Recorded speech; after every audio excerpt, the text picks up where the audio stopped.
Hola a todos, un gusto estar en este momento, en este encuentro con todos ustedes, en esta mañana, en esta tarde, no sé, donde el tiempo nos lleve con estas comunicaciones virtuales que nos alegran mucho. Es un gusto para mí poder acompañar este momento de conversación con dos personas entrañables, cordiales, un valor que necesitamos rescatar, sobre todo en los ámbitos de la cultura. Y con esto evoco a una gran maestra, María Zambrano. Nos damos cita para esta conversación que habla sobre estereotipos, paradigmas y tradiciones a cuestas de la promoción de la lectura. Y esperamos, con Paula y con Sergio, poder dar algunas pinceladas, algunos comentarios, algunas evocaciones, algunas provocaciones para seguir poniendo en tela de juicio ese quehacer tan bello que es de la promoción de la lectura, el fomento lector, según la región en donde nos encontremos. Para iniciar este momento de encuentro, permítanme darle lugar al libro y hacer una invocación a la poesía, ¿no? Siempre tan necesaria. Dice, este libro es de Los libros y la libertad, se llama. Emilio Lledó, es un libro de la editorial RDA, y dice Emilio Lledó, un filósofo.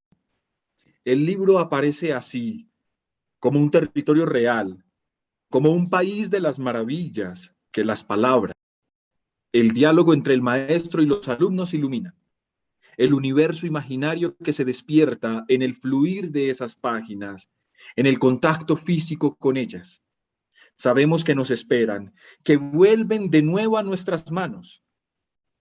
Todo un ritual de la lectura que ha creado una forma singular de amistarnos con la vida. Bueno, que esta conversación sea una oportunidad para amistarnos con la vida. Tengo el gusto de presentarles en este momento a Paula Bombara. Para quienes no la conozcan, Paula es una escritora bioquímica y comunicadora científica de Argentina. Su obra literaria se lee en toda Iberoamérica. Entre sus novelas más premiadas están El mar y la serpiente, Una casa de secretos, La chica y La fuerza escondida. En 2003 creó y desde entonces dirige la colección de comunicación científica para niños, ¿Querés saber?, publicada por Eudeva, la editorial de la Universidad de Buenos Aires. Forma parte del grupo de investigación Discursos e Infancias del Instituto de Lingüística de la misma universidad, donde está realizando actualmente su doctorado. Como investigadora, aborda los cruces entre las artes y las ciencias, la deconstrucción de estereotipos en la literatura y la búsqueda de identidad y de justicia en las infancias y juventudes. Paula, bienvenida. Voy a dar lugar a saludar también, a presentar a Sergio. Sergio Frugoni es profesor en letras de la Universidad Nacional de La Plata y magíster en escritura creativa por la Universidad Nacional 3 de Febrero.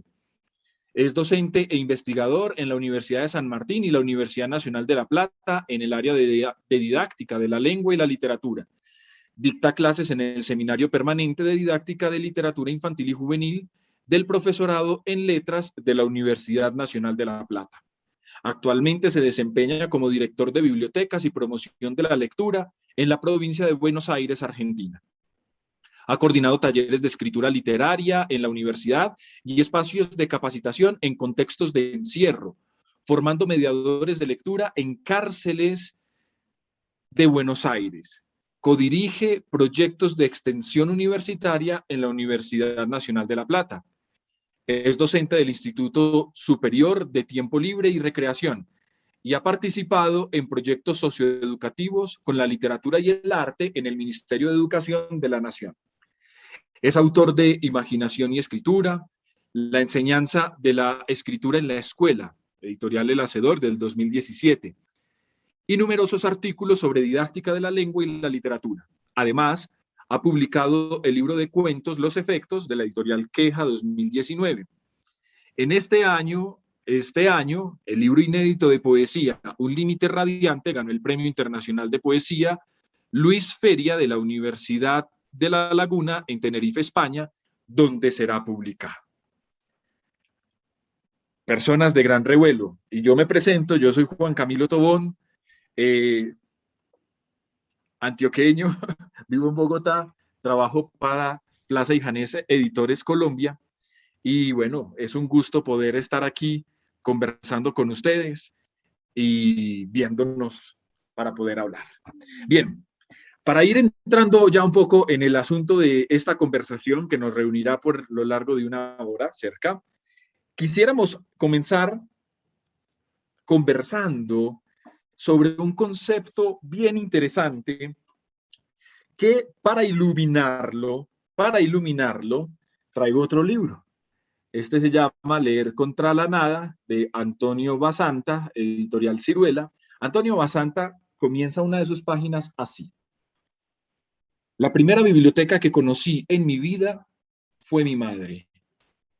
Ella fue quien antes me desveló el secreto de las palabras, su capacidad mágica de crear historias.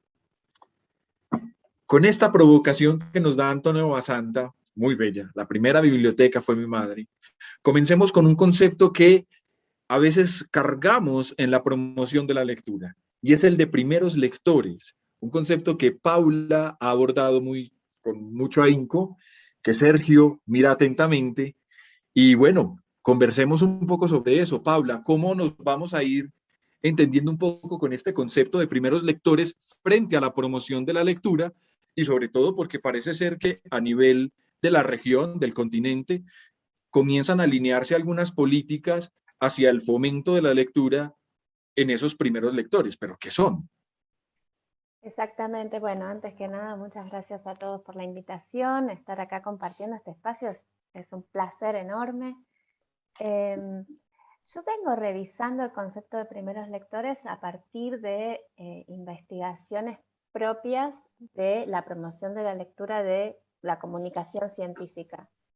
Pero a través de esas investigaciones me estoy dando cuenta, y es una investigación en desarrollo, que todo aporte será muy bienvenido, que el encorsetar a un lector en esa cualidad de primero, ¿no? Como que estás primero porque recién empezás y primero porque no se te considera tan habilidoso también, ¿no? Me parece que es inhibitorio, me parece que no es invitador a seguir leyendo.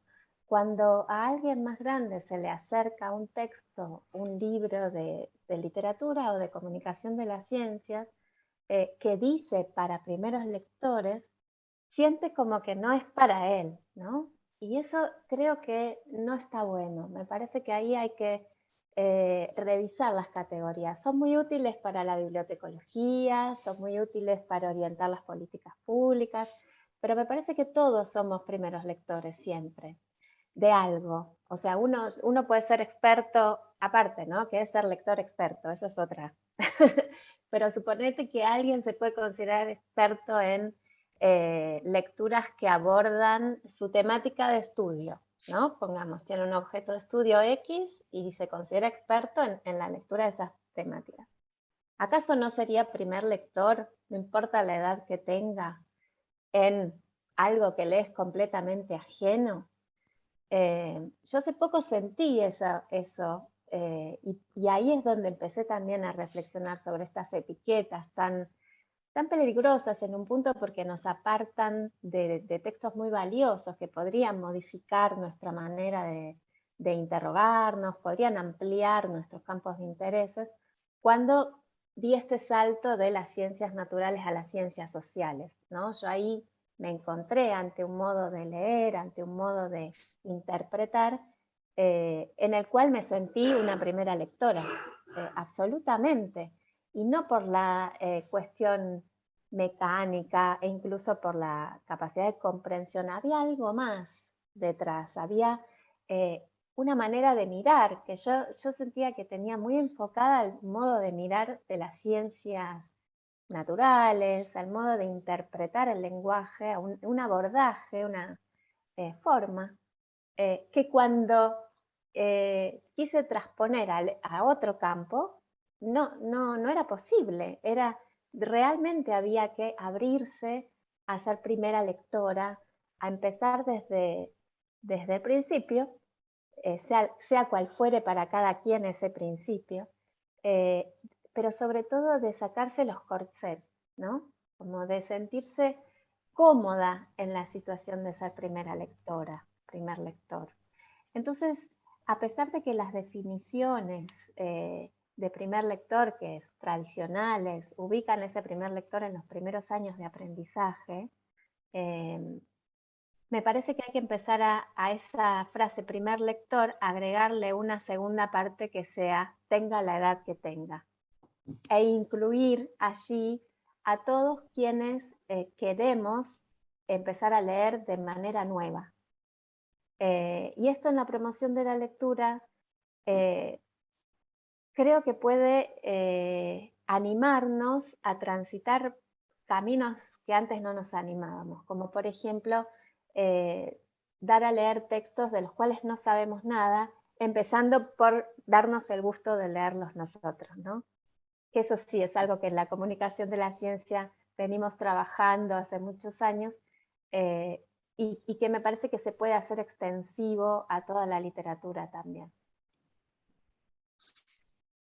Sergio, ¿y tú cómo ves ese concepto de primeros lectores? Porque me llama mucho la atención cómo Paula nos saca como de ese lugar común, ¿no? O sea, primer lector de 0 a 3 años, ¿no? Me encanta como dice, primer lector tenga la edad que tengas. Eso es una cosa que llama mucho la atención porque siempre entonces todos tenemos el derecho y el deber de ser primeros lectores. Sí, bueno, en primer lugar quiero agradecer la invitación a este encuentro, a vos, Juan Camilo, por la presentación, a Carolina también, y a todo el equipo de Confenalco que está organizando este gran encuentro en un país y en una ciudad como Medellín que tiene tanta trayectoria en la lectura y en el sistema de bibliotecas. Así que muy contento, muy honrado de estar participando, además con Paula, en este encuentro. Eh, con respecto a los primeros lectores, a mí me parece que hay una primera puntuación que uno podría hacer, y es que la idea de primeros lectores tiene que ver con una concepción de la lectura que un poco Paula la planteaba ahí, y que ha sido puesta en discusión desde hace mucho tiempo, ¿no? Digo, pensar que la lectura que las trayectorias de lectura son lineales, homogéneas, que uno empieza en un punto supuestamente vamos a decirlo así, de menores capacidades, y llega a otro punto que uno no sabe cuándo es, en donde por fin se recibe como lector con pleno derecho, ¿no? Esto que digo, que podríamos estar de acuerdo, es un sentido común muy presente que además aparece en otras etiquetas, como la etiqueta de no lector, de poco lector, que insisto, han sido muy criticadas desde otros enfoques sobre la lectura. A mí me parece como Paula que son conceptos que a veces obstaculizan, ¿no? Las maneras en que nos paramos frente a los otros lectores, en términos de estar más atentos a lo que no puede que a lo que puede, ¿no? O en todo caso a las maneras particulares que las personas van construyendo su historia como lectores y como lectoras. Y me parece que en todo caso, lo que uno está siempre, a lo que uno está siempre accediendo es a nuevas comunidades de lectura y de lectores en términos de encontrarse con nuevas textualidades, nuevas prácticas de lectura, ¿no? Toda esta discusión tan interesante también que pasa en la educación superior, ¿no? Cómo ha habido un giro a pensar que los estudiantes que ingresan a la educación superior no son malos lectores, sino que necesitan incorporarse a una nueva comunidad con nuevos requerimientos, y eso nos ha pasado a todos, ¿no?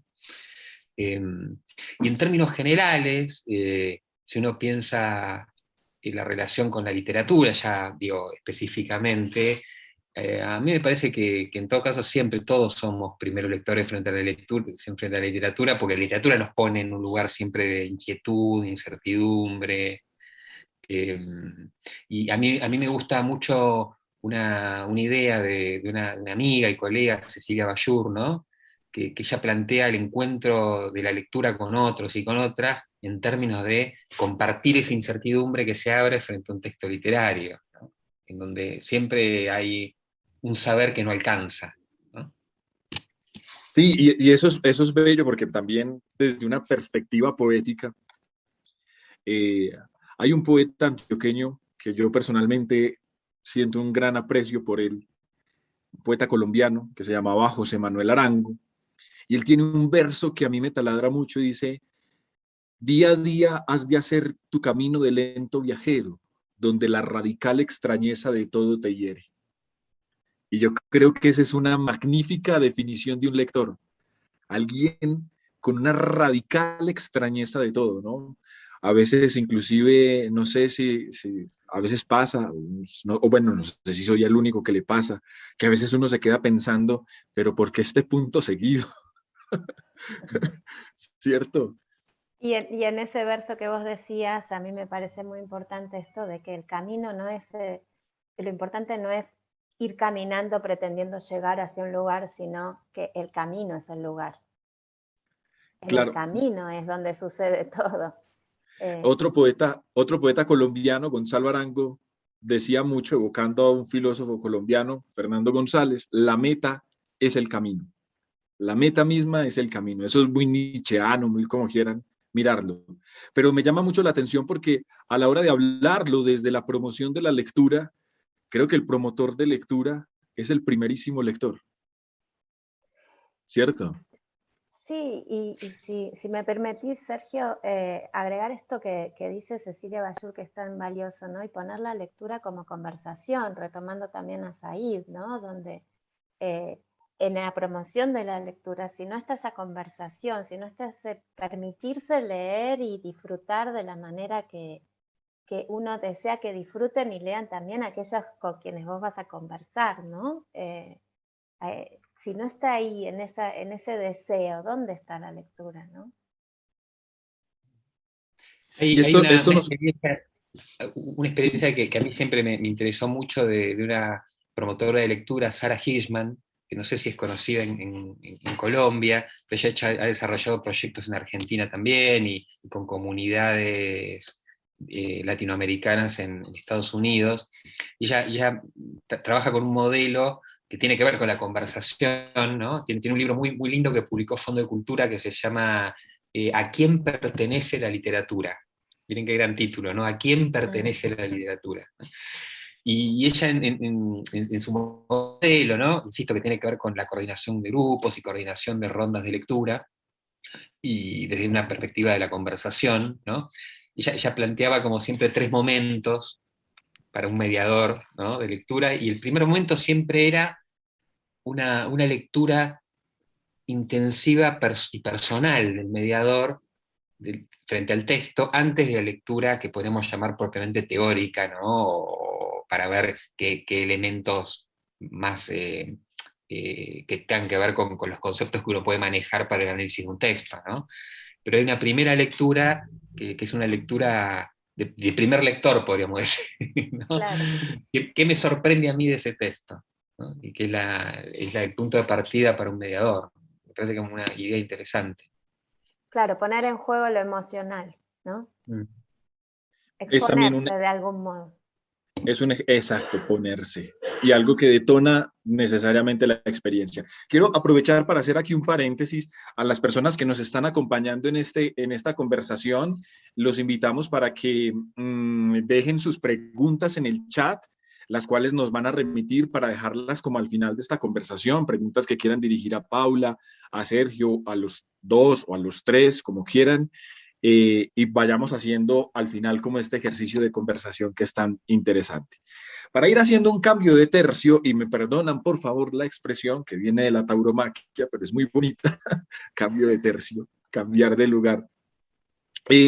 Hay una cosa que ha venido asomando en la conversación que venimos sosteniendo, y es cómo se nombra el promotor de lectura, ¿cierto? Porque vemos que es un primer lector, definitivamente tiene que ser un primer lector, es decir, alguien que se maraville con los textos que desea proponer.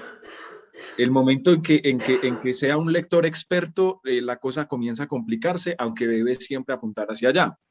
pero lo hemos llamado mediador de lectura, lo hemos llamado promotor de lectura, ¿sí? Y entre una y otra cosa, en los nombres son importantes porque en los nombres no solamente hay un destino como se concebía en el mundo clásico, sino también hay un ejercicio de poder, de imposición cultural, etcétera.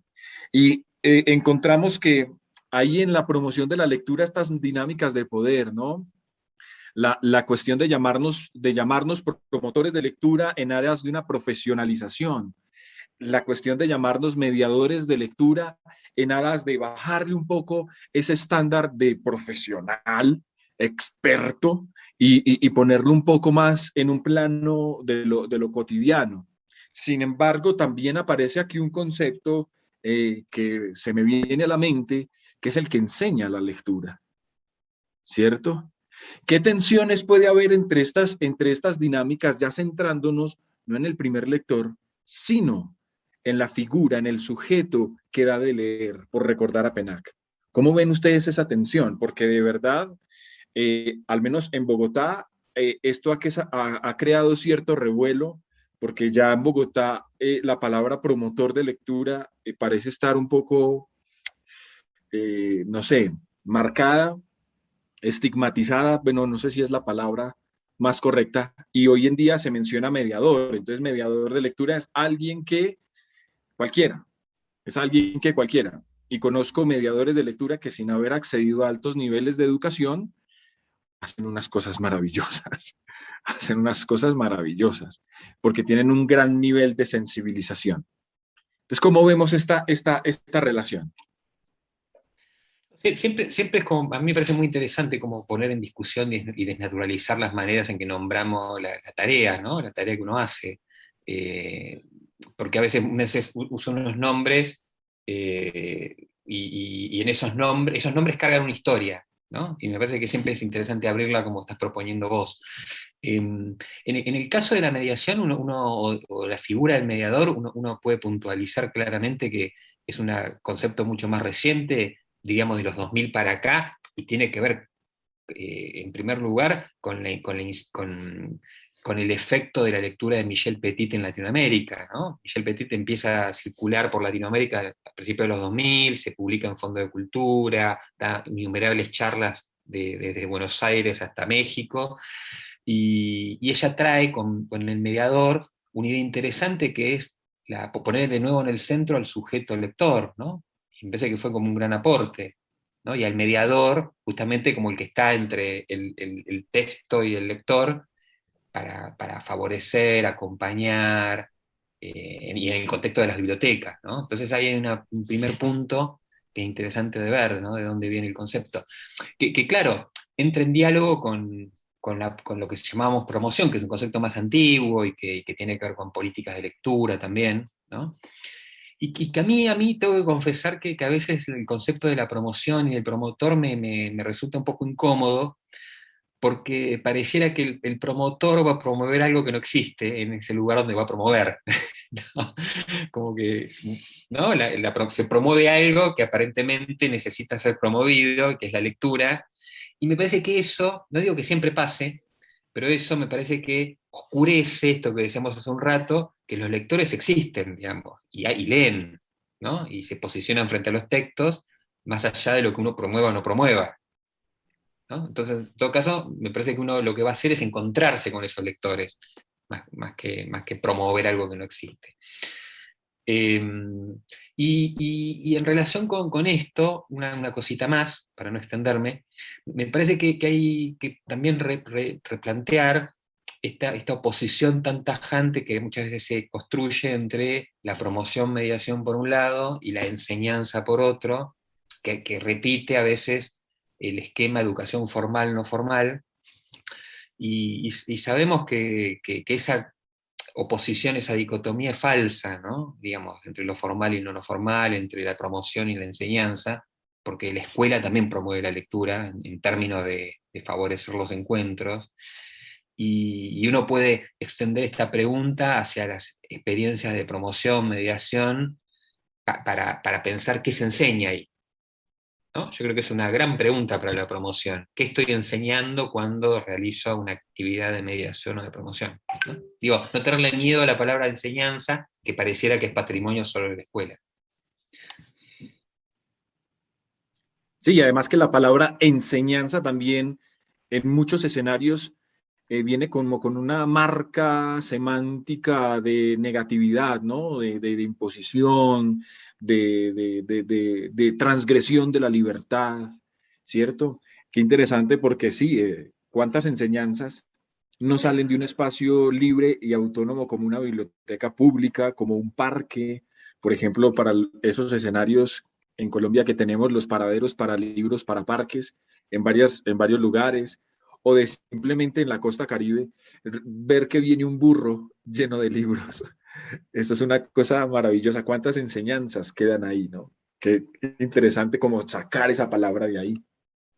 Sí, además porque pareciera que tiene un sentido unidireccional, ¿no? Cuando también aquellos a quienes vamos a mostrarles alguna lectura, convidarles, compartir, conversar, tienen mucho para enseñarnos a nosotros. Y la mediación, quizás, a diferencia, pienso en las palabras, ¿no? A diferencia de la promoción, la mediación es como más invitadora en ese sentido, ¿no? Al mediar estás habilitando que haya conversación de un lado y del otro, que las enseñanzas vayan y vengan, que no es que el adulto que va hacia el adulto que no sabe o hacia el joven o hacia el niño es el que posee lo que se va a comunicar, digamos, eso que ese libro, esa lectura, ese saber, sino que hay también saber, lectura del otro lado, hay mirada, hay interpretación posible, hay una espera y también como en toda espera de ese que va a llegar, también ahí en ese momento de espera hay estereotipos que hay que romper, porque ya cuando se dice, ¿no? Va a venir alguien a hacer una lectura o, por ejemplo, una situación, ya las personas que esperan ya se están imaginando y están poniéndole, eh, adjetivando, poniéndole imagen, haciendo la escenografía, y todo eso hay que romperlo, ¿no? Porque la lectura también es incomodidad, la lectura es inquietar, entonces para romper todos esos estereotipos, también nosotros tenemos que romper con esto de lo unidireccional y empezar a pensar que todo es una relación de equilibrios, de idas y vueltas, de saberes que están en todos nosotros, que tenemos también,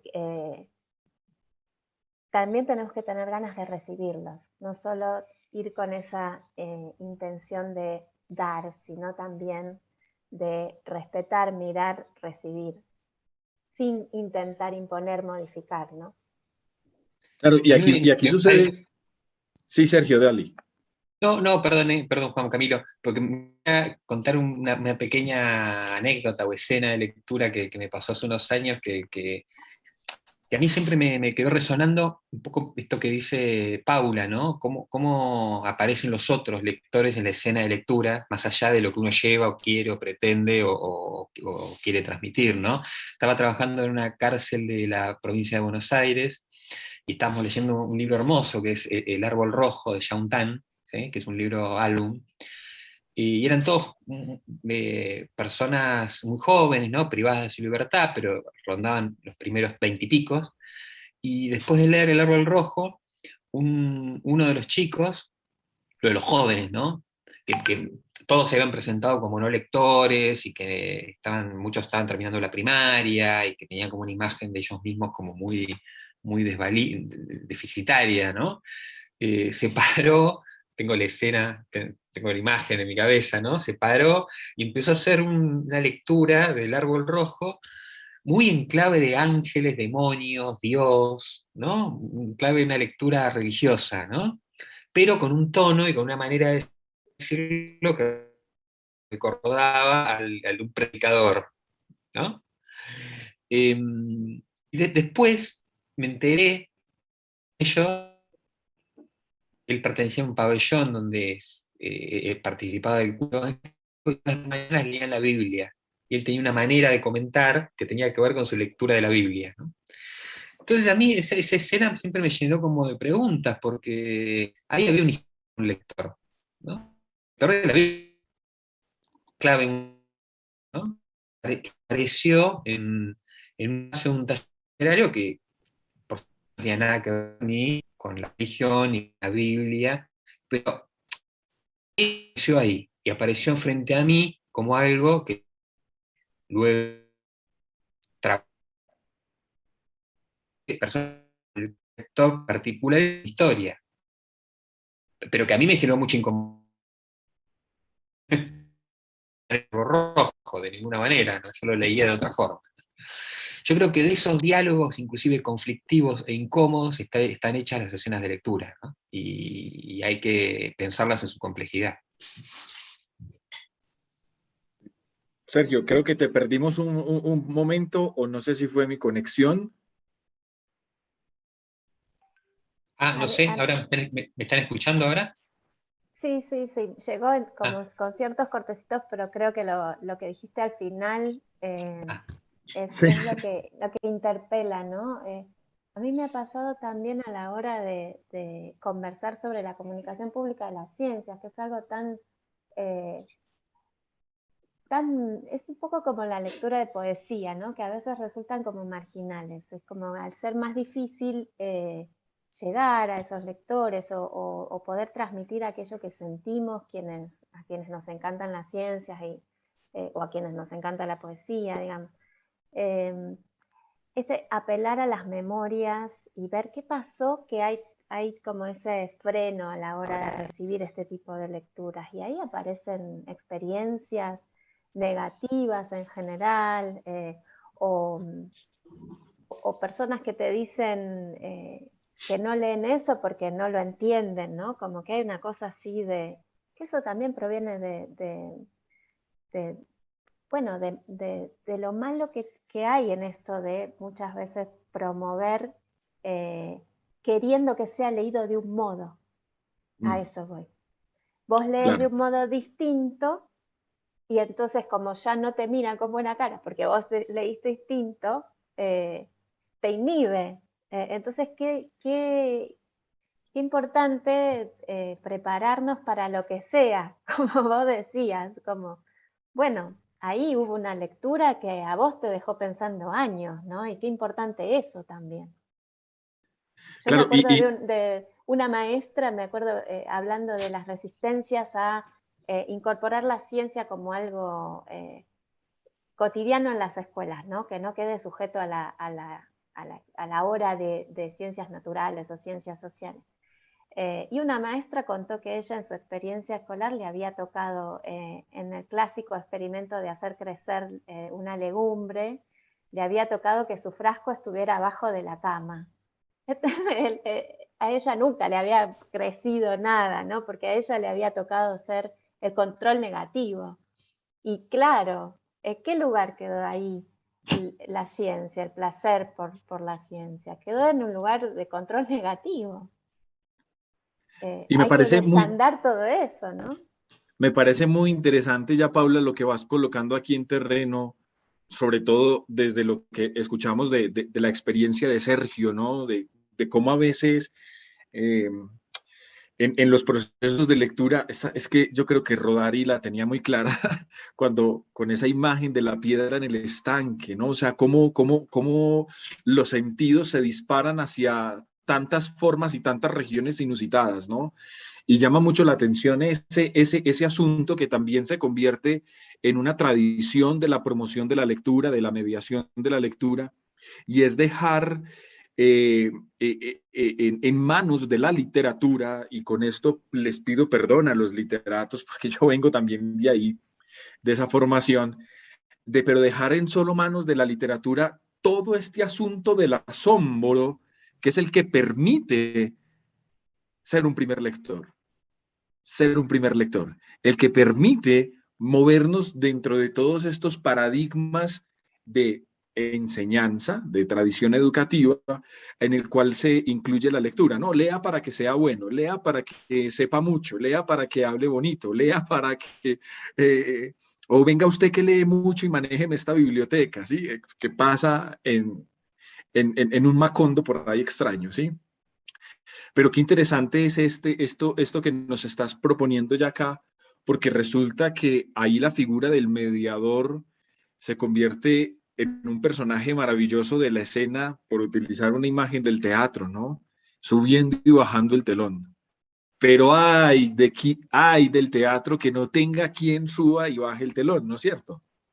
¿Para qué? Para construir ese tejido social, ese encuentro entre lectores, esa polisemia de sentidos, para acompañar a veces esa polisemia de sentidos. Y aquí también entonces vamos mirando hacia un asunto y es hacia dónde debe mirar entonces la promoción de la lectura, porque en últimas nos ubicamos en una especie de huracán, en donde todos los sentidos nos embaten, en donde todos los lectores nos embaten y sobre todo donde todos los textos, porque cada vez más, por fortuna, la producción editorial está creciendo, aún a pesar de la pandemia, aún a pesar de, bueno, en Colombia y Argentina creo que nos salvamos del IVA al libro, en Chile sí lo tienen, ¿cierto? Pero los precios de importes de libros, por ejemplo, traer un libro de Argentina a Colombia es 3 veces más costoso, 3 veces más costoso que comprar el libro, o sea, que el valor del libro en la Argentina. Entonces, a pesar de todo esto, el mediador de lectura está ahí. ¿Hacia dónde nos está pidiendo leer? O sea, ¿realmente hay que inquietarnos? ¿O todo está muy bien? Sí, ahí me parece que vos planteas varios temas en esto que estás diciendo, ¿no? Porque es cierto, ¿no? Que estamos en un momento de muchísima como expansión del campo del libro, ¿no? Y de la literatura. Y los que trabajamos en mediación de la lectura todo el tiempo nos vamos encontrando con materiales nuevos, interesantes, desafiantes. Digo, pienso en el campo de la literatura infantil, el libro álbum, ¿no? Y, y me parece que el libro álbum, por tomar un ejemplo, ¿no? Requiere cierto arte en la mediación para que si uno lo pone a rodar en un grupo, con unos lectores, ese libro pueda mostrar todo su potencial, ¿no? Y que eso nos habla de esa, creo que una tensión que estamos como rondando en esta conversación y que a mí particularmente me interesa, que es esta tensión entre cómo tener una escucha delicada, fina, atenta a los lectores, a sus historias, sus trayectorias, sus intereses, ¿no? Quiénes son, ¿sí? Sin juzgar, sin etiquetar a priori, ¿no? Sin decir sos un primer lector o sos un lector experto, ¿no? Digo, una tensión entre eso y eso nuevo que uno aporta como mediador. Porque me parece que si algo tiene un sentido tiene la mediación es que también uno aporta algo nuevo, ¿no? Algo que por ahí no estaba en ese horizonte y que en mi caso yo lo identifico con el derecho a la lectura y a la democratización de los bienes culturales. Por dar un ejemplo, un libro álbum que por ahí, en el caso que yo traía, ¿no? Que un lector joven, adulto, en un contexto de encierro, jamás se encontraría con un libro álbum, por muchas razones, ¿no? Hace falta alguien que lo lleve.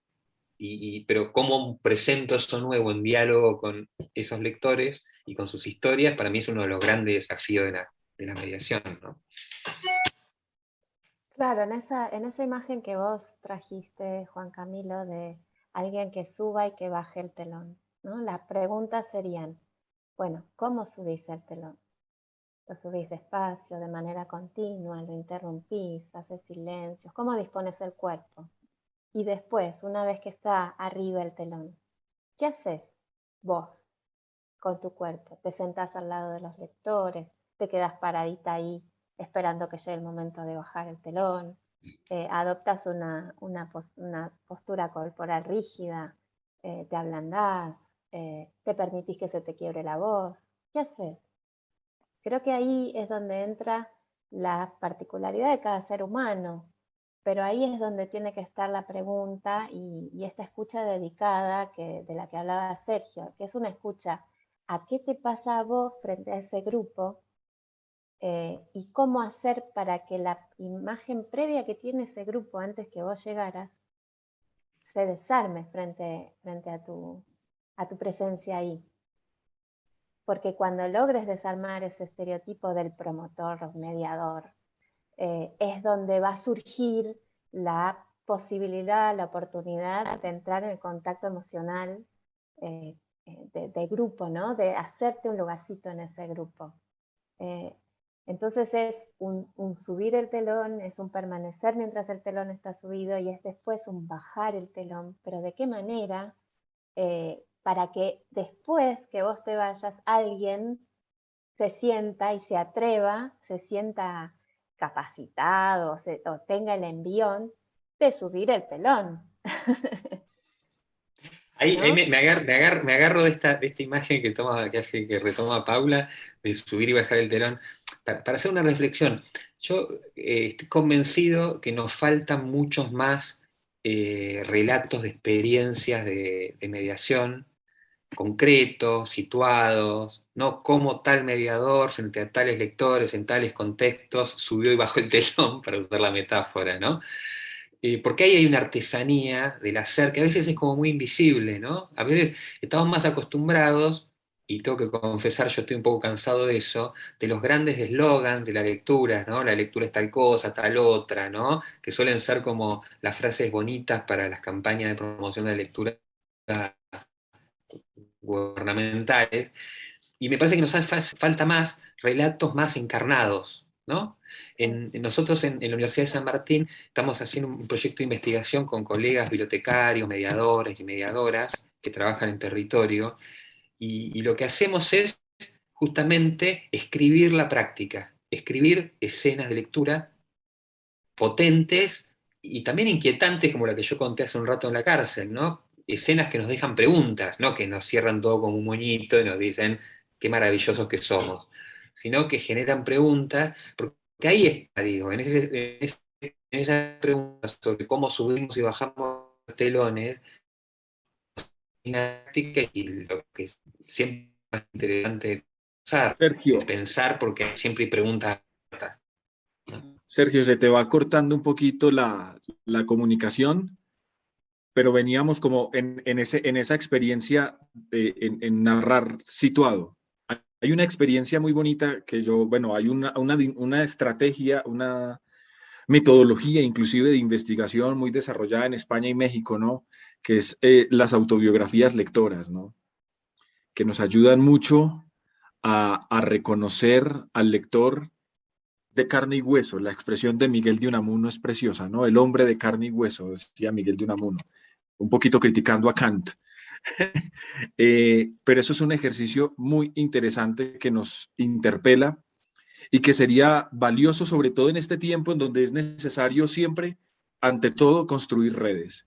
Una de las cosas que me enseñó también a modo personal el trabajo en bibliotecas públicas, porque trabajé varios años en bibliotecas, fue eso, darse cuenta de que uno no está solo. Y José Saramago lo planteaba muy bello en un discurso que leí hace tiempo ahí con Carolina Cortés. Leíamos juntos un discurso de Saramago en donde justamente Saramago cuestiona esa idea del lector solitario, de la lectura solo para el lector solitario. Y dice, ¿y por qué no se pueden crear comunidades de lectores? ¿Y por qué el lector no puede salir de su encierro? Aunque bueno, también apunta Saramago, y en eso le creo mucho, cuando uno lee, sabe que no está solo.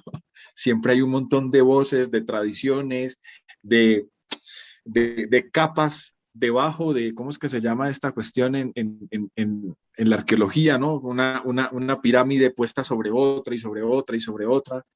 Eh, y eso está ahí, en ese ejercicio del leer. Paula, tú ibas a acotar algo. Iba a aportar otra experiencia que también me sucedió hace años visitando una secundaria como autora, ¿no? Donde también había un estereotipo del escritor, de la escritora que va a hablar de sus libros. Y al finalizar la charla, una de las jóvenes, tendrían unos entre 14 y 17 años, me dijo, eh, yo lo que te quiero decir es que no sos beige. Yo pensé que todos los escritores eran del color del papel, pero yo lo que veo es que tenés todos los colores igual que yo. Y a mí eso me quedó, porque fue tan gráfico lo que ella se había prefigurado, ¿no? Que iba a ir a una charla donde iba a hablar alguien del mismo modo que ella había leído, o andás a ver qué pensó con esto de que los escritores éramos color marroncito, eh, que no teníamos otras tonalidades. Eh, y qué importante cuando uno llega a estos lugares, qué importante ir justamente sin preconceptos. Qué importante es llegar y estar, digamos, predispuesta a la hospitalidad de lo que sea, a albergar la experiencia que venga, ¿no? Capaz que uno va con planes de lo que va a poder hacer, lo que va a llegar a dar a leer, de lo que va a suceder, con esto los voy a conquistar. Y después quizás llegás y te encontrás con que, otra vez también me pasó, se cortó la luz, no hay luz. Entonces hay que ir a otro escenario, te vas afuera, abajo de un árbol, y ya está. Eso lo cambia todo, ¿no? El imprevisto, el, el, la inquietud también que se genera en esta ida y vuelta. Entonces, está bien llevar un plan, pero sobre todo lo que hay que llevar es predisposición a exponer lo que somos. Sí, Esto que dice Paula es como, me parece como súper importante, pensando en la pregunta que hacías antes, Juan Camilo, sobre hacia dónde va, ¿no? La promoción o mediación. Me parece que si hay una potencia de los espacios de promoción y mediación, ¿sí? Adentro de la escuela o afuera de la escuela, repito, ¿no? Para no hacer esta división tajante que en la escuela no se hace promoción, en la escuela también se hace promoción. Pero digo, si hay algo que me parece que es potente, es esta apertura a lo incierto, ¿no? Esta apertura a lo que me puede sorprender, a los que no puede sorprender, tanto a los mediadores como a los lectores, que a veces en los marcos institucionales más rígidos eso es más difícil. Y yo estoy convencido de que no existe lectura sin sorpresa. ¿No? No existe lectura sin sorpresa. Y hacer lugar a eso, ¿no? Porque a veces también ha pasado situaciones lectoras, todas experiencias a las que he ido como autora, ¿no?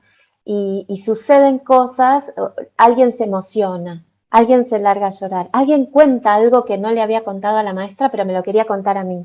Y ahí está la situación, ¿qué hacemos? ¿Seguimos con el plan o damos lugar a esto y vemos qué pasa? Y me parece que el dar lugar es realmente el lugar de la escucha y que en la escucha también sucede la lectura, es ahí donde sucede. y es aquí donde la radical extrañeza de todo nos hiere, por volver al verso. Inclusive, pues bueno, ya el tiempo nos va devorando como la pintura de Goya, pero tenía muy en mente algo a unos mediadores de lectura a quienes respeto mucho, que son los maestros. Seguramente en esta sala los hay. Maestros de escuela, maestros de bachillerato, secundaria, maestros universitarios, que encuentran en su ejercicio de la lectura, inclusive tengo en mente a alguien de la Argentina, Pato Pereira, una mujer que desde también la biología se dedica a hacer un fomento de la lectura maravilloso, logrando un punto de encuentro entre dos formas de nombrar el mundo y que en últimas es el mismo mundo. Qué bonito para ir como recogiendo un poquito las ideas que ustedes han mencionado, cómo este asunto de maravillarnos también pone en jaque nuestras ideas de comprensión de la lectura. Creo que Sergio nos comentaba en algún momento que eso es una ideología de mercantilización, ¿cierto? De la lectura, y a veces nuestros sistemas de medición son así, y creo que muchos maestros tendrán inquietudes respecto a ese asunto, porque bueno, ¿y yo cómo mido la experiencia? Bueno, ¿y yo cómo mido esto? Pasa a veces con los que trabajamos en algún momento con proyectos bibliotecarios que tenemos que mostrar cifras y cifras y cifras. Lo importante no es que un chico haya conocido el amor de su vida en una biblioteca, o que un chico haya dejado, no sé, un conflicto armado, personal, en una biblioteca, en un libro. y si importa es que vinieron 2000 personas solamente a hacer pipí a la biblioteca, ¿cierto? Es una cuestión, son elementos que nos cuestionan. Creo que hay algunas preguntas del público y para seguir utilizando la imagen, la imagen del cambio de tercio, para abrir ese momento, quiero leerles una muy breve página de un libro precioso que se llama, mencionaron mucho esa palabra, Paula y Sergio, lo incierto. La sabiduría de lo incierto, de Joan Carles Melic, un catalán, un libro de la editorial Tusquets, y dice Melic así: no sé leer. ¿Acaso alguien podría decir que sabe? Nos pasamos la vida leyendo, pero nunca aprendemos. Nadie sabe leer porque la lectura no es una competencia que pueda adquirirse de una vez por todas, sino una forma de vida. Y nadie sabe vivir. Siempre existimos a la primera, rodeados de ignorancia, de perplejidad, de dudas. Leer es detenerse un instante en el flujo del tiempo y enfrentarse a algo que nos interroga y desafía. Es iniciar un viaje que nunca se sabe a dónde conduce. Es caminar y perderse en un texto, como quien se pierde en un bosque, y correr el riesgo de salir siendo otro distinto del que se era al principio. Leer es releer, regresar una y otra vez sobre los libros que nos interpelan. Esos que, aunque a veces estén lejos, nos siguen sacudiendo como la primera vez. Es dejarse afectar por la palabra de alguien que no está, físicamente, pero que tampoco está del todo ausente. Es escuchar voces que vienen de lejos y enfrentarse a una escritura que dice pero que no responde. En ocasiones ofrece consuelo, aunque la mayor parte de las veces lo que provoca es desasosiego. Leer es inquietante, dice Melic. Hay algunas preguntas que nos comparten por aquí y nos dicen, a ver, voy a mirar. Por aquí, ¿creen que solo leemos libros? ¿Eso no les parece que también es un estereotipo? A mí me Sí, encanta. sí, claro, es una buena pregunta y ahí yo me remito a la tradición de Paulo Freire, ¿no?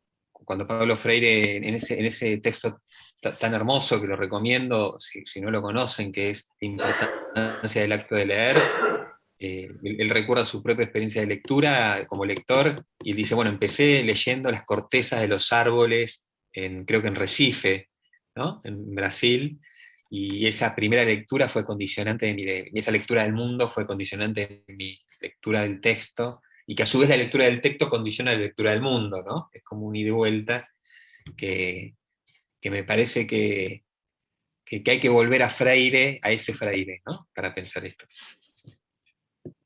Sí, y por otro lado, no solo hay que leer la lectura, se lee la realidad, nos leemos unos a otros cuando nos encontramos, porque la lectura es conversación de alguna manera, pero no es la única manera de mirar.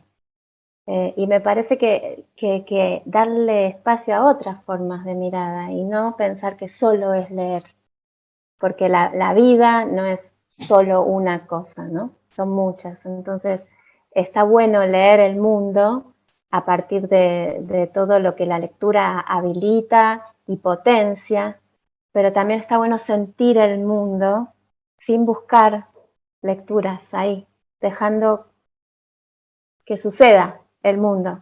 No sé si se entiende. Sí, Porque esa experiencia, ese silencio, que el silencio de algún modo es otro tipo, ¿no? de código, es el que después nos va a dar ganas de volver a la lectura, digamos, ese fluir, digamos, que es.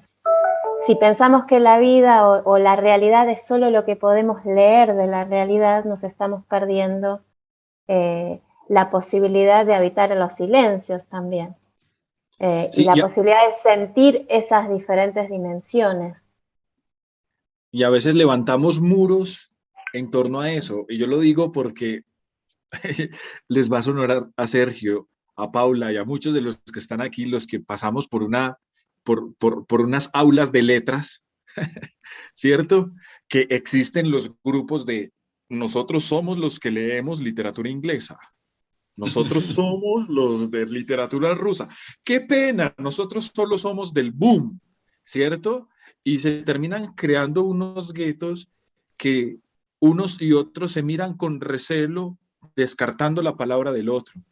Qué bonito, por ejemplo, porque mencionaba este libro, la primera biblioteca que conocí en mi vida fue mi madre. En mi autobiografía personal, la primera biblioteca que yo recuerdo con mayor aprecio fueron mis abuelos, mis abuelos. Y la fascinación por la palabra en una Medellín marcada por violencias y todo era subir a la terraza y mirar las estrellas y decir que este es Orión y que este es el perro de Orión, eso para mí fue leer antes del libro, ¿no? Antes del libro. Es que bonito eso y sobre todo porque aquí se nos abre un campo, una represa, un hidroituango enorme. Paula y Sergio los ubico, hidroituango es una gran represa que se está construyendo en Colombia y tiene todos los problemas del mundo. Un hidroituango enorme, una represa enorme de un torrente precioso que es la oralidad, ¿no? Y de la cual nosotros somos tan ricos. Por aquí tengo otra pregunta, dice John, ¿cómo empoderar a promotores empíricos en zonas rurales? Ay, mirá, qué pregunta interesante, porque me parece que siempre toda nuestra charla estuvo alrededor de pensar el promotor, el mediador en su tarea individual, y me parece que hay algo que tienen que hacer ahí los estados y los gobiernos, que es desarrollar políticas públicas orientadas a favorecer ese sector, ¿no? Y pensar cómo retomando la palabra de esta persona que hacía la pregunta, cómo empoderar esas experiencias, y eso se hace desde mi perspectiva eh, eh, con políticas de lectura, ¿no? Sí, y no solo, y bueno, las políticas que deben garantizar el acceso al libro, el acceso al código escrito, ¿cierto? Que no solamente llevar una tablet a un lugar apartado, que eso me llama mucho la atención en Colombia. Llegan las tablets, pero no llega el Internet, por ejemplo. Sino también es el derecho a disfrutar de la palabra, a disfrutar de la palabra. Paula mencionaba algo, construir, y vos, Sergio, también, a construir comunidades lectoras. Paula lo mencionaba con una palabra, bueno, cuando lo mencionaba, yo pensaba en el término biológico de tejido, ¿no? De construir una capa sobre otra que se complementan, ¿no? En las zonas rurales la oralidad es una riqueza sumamente poderosa. Y no sé, Paula, ¿cómo ves esa pregunta? Que es interesante para que vayamos ya cerrando. Iba a eso que acabas de decir, ¿no? También empoderar es dar lugar a las diferentes variaciones de los lenguajes, a las diferentes variaciones del contar y del escuchar. Quizás quienes hacen promoción, estoy pensando qué estará pensando la persona que hizo esa pregunta, ¿no? ¿Qué inquietud real hay por detrás de la pregunta? Tal vez se espera que alguien lleve la lectura de un modo particular que no encaja con las realidades rurales. Entonces, empezar justamente desarmando esas maneras únicas, no existe eso, y poniendo en valor la particularidad de lo rural, buscando aquellas experiencias que solo se dan en la ruralidad y que, por lo contrario, que tiene, eso es lo que escasea en lo urbano, ¿no? Entonces, empezar a reunir a personas para que otra vez cuenten las experiencias particulares, esto que señalaba tan bien Sergio, que tan importante es poner en común para poder tomar valor de la experiencia del otro y poder construir lo propio. Creo que el empoderamiento empieza por uno mismo. Entonces, poder construir lo propio, sentir que estás haciendo tu manera, y que esa manera es escuchada por los demás. Creo que ahí hay un comienzo. Y esta charla, esta conversación es un comienzo de otro montón de preguntas. Ya el tiempo ha llegado a su final. Sergio y Paula, estoy enormemente agradecido por su presencia, por su cordialidad. Si ven que les decía cordialidad, son conversadores cordiales que abren el corazón y son muy generosos en compartir sus visiones del mundo. Recibo un comentario que me están pasando aquí por el chat, que lo quiero dejar para este momento de cierre y que estas palabras lleguen como un abrazo a esta mediadora, a Gladys Manrique, quien nos dice, escuchen Paula y Sergio lo que nos dice Gladys, miren, leer es una magia y el formato puede ser cualquiera, digital, la piel, el mundo, la imagen. Leer es interpretar el mundo que nos circunda. Para mi gusto, el mejor formato es un buen libro, pero leer la vida hace parte del camino. Eso, como dice una filósofa colombiana, me dice.